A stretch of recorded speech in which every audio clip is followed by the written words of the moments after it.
এই বর্ষাকাল এসে গেল, আজকে যেমন ভিডিও হতে হতে হলো না, এই বর্ষাকালে তো প্রায় দিন এরম ভিডিও হবে না। এতগুলো ছেলে পুলে ভিডিও না হলে ইউটিউব ফেসবুকে ছাড়তে পারবো না, আর না ছাড়লে পয়সা পাবো না। আর পয়সা না পেলে ওদেরকে কি দিয়ে ঠেকাবো, আমার বা কিভাবে চলবে, চিন্তায় আমার রাতে দিনে ঘুম চলে যায়। আমার টেনশন করছিস? শোন বস,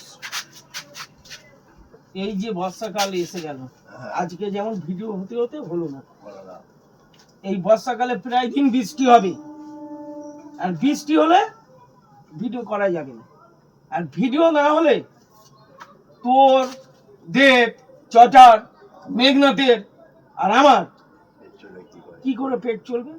ইউটিউব ফেসবুকে না ভিডিও দিতে পারলে ওরা পয়সা দেবে না, পয়সা না দিলে আমাদের চলবে কি করে, সেইটা নিয়েই চিন্তা করছি, কি করব ভাবছি। ব্রো, তুই, আমি আর মেঘনাথ, আমরা তিনজনে মিলে ওই নন্দপুরে গিয়ে ওই বল না প্ল্যাটফর্মে তুই 1 নম্বরে থাকবি, আমি 2 নম্বরে থাকলুম, কেউ টিকিট কাউন্টার মানে থাকলুম, বসে ভিক্ষা করব। একমাত্র টাকা ওইভাবেই পাওয়া যেতে পারে। ভিক্ষা? আমরা ইউটিউবার, আমরা যদি ভিক্ষা করি, আমাদের ফ্যান ফলোয়ার যদি দেখে নেয় আমরা ভিক্ষা করছি, তাহলে মান সম্মান থাকবে তো আমাদের? না। ওর চাইতে আমার আইডিয়াটা শুন, যতদিন না ভিডিও দিতে পারছি ঠিক আছে, আমরা রাজমিস্ত্রি জোগাড়ে দেবো, রং মিস্ত্রির হেল্পার হব, ওই করে সংসার চালাবো।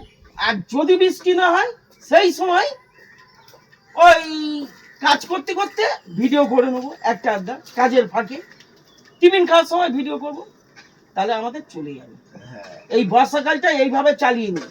আমরা ইউটিউবার, আমরা কি ভিক্ষা করতে পারি? না না না। তাহলে মান সম্মান থাকবে?